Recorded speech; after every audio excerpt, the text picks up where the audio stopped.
काली पहाड़ी की खामोशी। सन 1912 का साल था जब बरतानवी राज अपने पूरे जाहो जलाल के साथ बरसगीर पर काबिज था। मरी की खूबसूरत पहाड़ियां अंग्रेज अफसरों के लिए तफरीह का मरकज थीं, लेकिन इन्हीं पहाड़ियों के दरमियान एक मकाम ऐसा था जिसे मकामी लोग काली पहाड़ी कहते थे। यहां की फजा में एक अजीब सी घुटन और प्रासरार खामोशी तारी रहती थी। इस पहाड़ी की बुलंद चोटी पर एक कदीम डाक बंगला वाक़ था जो पिछले 25 सालों से बंद पड़ा था और उसे मनहूस करार दिया गया था। आर्थर स्ट्रेलिंग, जो हाल ही में लंदन से फॉरेस्ट ऑफिसर बनकर आया था, एक सख्तगीर और मंतकी इंसान था। इसके लिए रूहे, जिन्नात और चुड़ैलें सिर्फ जाहिल लोगों की मनगढ़ंत कहानियां थी। जब उसे काली पहाड़ी के जंगलात का मुआयना करने का हुक्म मिला तो उसे मालूम हुआ कि उसे उसी पुराने डाक बंगले में कयाम करना होगा। इसका मकामी असिस्टेंट नजीर अहमद ये सुनते ही पैला पड़ गया। इसने हाथ जोड़कर कहा, साहिब, वहां मत जाइए, वो जगह इंसानों के लिए नहीं है।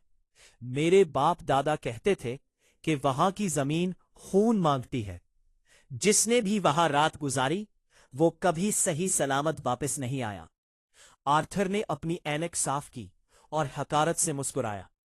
नजीर, तुम लोग अभी तक इन पुराने बातों में फंसे हुए हो। हम वहां जा रहे हैं और कल सुबह तक अपना काम मुकम्मल करके वापस आ जाएंगे। सामान बांधो।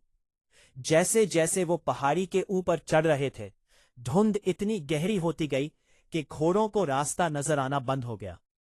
हवा में एक अजीब सी सनसनाहट थी, जैसे कोई कानों में सरगोशियां कर रहा हो। जब वो बंगले के सामने पहुंचे तो सूरज ढल चुका था और आसमान पर स्याही छा रही थी। बंगले की इमारत किसी इंसानी ढांचे की तरह खड़ी थी। लकड़ी के सतून गुल चुके थे और खिड़कियों के शीशे टूटे हुए थे। आर्थर ने भारी चाबी से ताला खोला। दरवाजे ने खुलते ही ऐसी आवाज निकाली जैसे कोई बरसों से दबा हुआ दर्द से करा रहा हो। अंदर दाखिल होते ही नजीर ने कपकपाते हाथों से चराग जलाए। चराग की मध्यम रोशनी में दीवारों पर बनने वाले साए ऐसे लग रहे थे जैसे कोई खामोशी से रक्स कर रहा हो।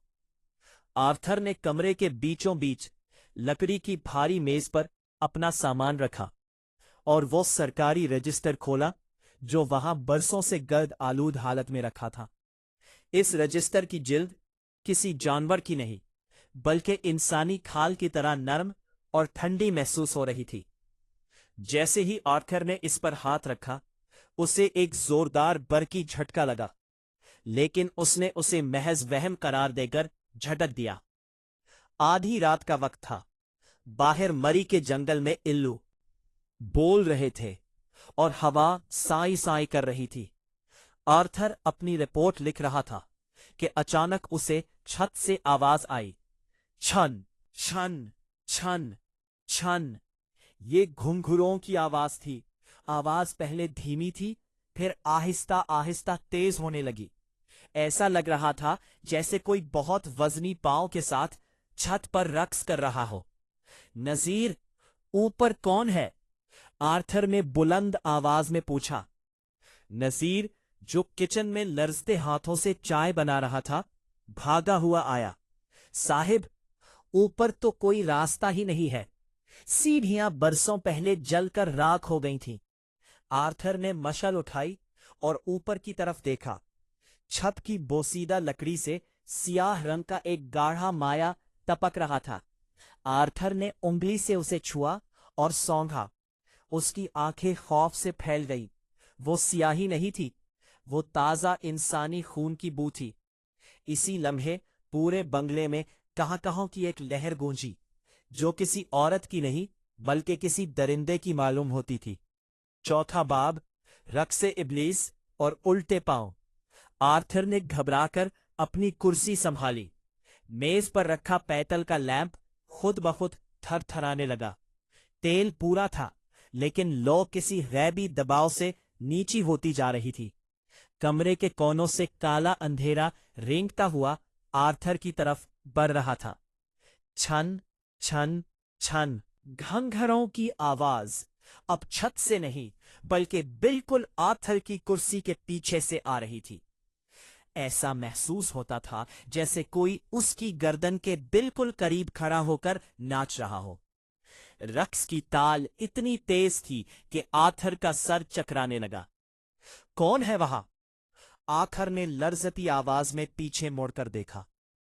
वहां कोई नहीं था, लेकिन सामने लगे बड़े कद आदम आईने में उसे एक हौलनाक मंजर नजर आया।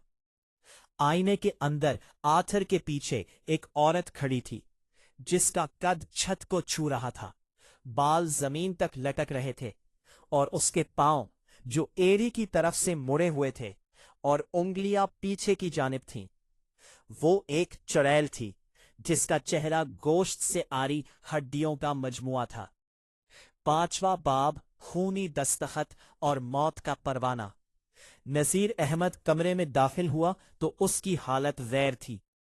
साहिब, ये वही है, बख्त आवर, वो रकासा जिसे अंग्रेज अफसरों ने इसी बंगले की बुनियादों में जिंदा चनवा दिया था, क्योंकि उसने उनकी गुलामी से इनकार किया था। उसका रक्स कभी खत्म नहीं होता और वो हर रात एक कुर्बानी मांगती है। अचानक वो हौलनाक साया आईने से बाहर निकल आया। कमरे का दर्जा हरारत इतना गिर गया कि आर्थर के मन से निकलने वाली भाप बर्फ बनने लगी। मेज पर रखा खूनी रजिस्टर खुद बखुद खुलने लगा। वो साया आर्थर के करीब आया और उसके कान में सरगोशी की, तुम्हारा नाम? मेरा रक्स। उसने आर्थर का कलम उठाया। कलम से काली स्याही के बजाय ताजा खून रसने लगा। उस चुड़ैल ने रजिस्टर के आखिरी सफ़े पर बड़े बड़े हरूफ में लिखा, आर्थर स्टर्लिंग, 16 मार्च 1912। ये आर्थर की मौत का परवाना था। आर्थर ने भागने की कोशिश की, लेकिन उसके पांव फर्श के साथ जुड़ गए थे। उसे ऐसा महसूस हुआ जैसे फर्श के नीचे से सैकड़ों हाथ निकलकर उसे नीचे खींच रहे हों। नसीर अहमद ने उसे बचाने की कोशिश की, लेकिन एक गैबी ताकत ने उसे दीवार से दे मारा। अगली सुबह जब सूरज की पहली किरण काली पहाड़ी पर पड़ी, तो गांव वाले और पुलिस फोर्स डाक बंगले पहुंची। बंगला बिल्कुल खामोश था, जैसे वहां कुछ हुआ ही ना हो। पुलिस को कमरे के बीचों बीच आर्थर स्टर्लिंग की लाश मिली। उसके जिस्म पर किसी जख्म का निशान नहीं था, लेकिन उसके चेहरे पर ऐसा खौफ मुनजमद हो चुका था जिसे देखकर देखने वालों की रूह कांप जाए। उसके बाल रातों रात सफेद हो चुके थे। मेज पर वही रजिस्टर खुला हुआ था। आर्थर के नाम के आगे उसके अपने ही खून से दस्तखत हुए थे और उसके नीचे उर्दू, हिंदी और पंजाबी में लिखा था, जुल्म की बुनियाद पर बने महल हमेशा कब्रिस्तान बनते हैं। नजीर अहमद जिंदा तो बच गया, लेकिन वो अपना जहनी तवाजुन खो चुका था। वो जिंदगी भर सिर्फ एक ही जुमला दोहराता रहा, वो नाच रही है, वो अब भी नाच रही है। इखलाकी पैगाम, मॉरल मैसेज। इंसान अपनी ताकत के नशे में जमीन को तो फतह कर सकता है, लेकिन मजलूम की बद्दुआ और इस जमीन की तारीख को नहीं मिटा सकता। जाहो जलाल फानी है, लेकिन हक और सच्चाई का इंसाफ हमेशा कायम रहता है।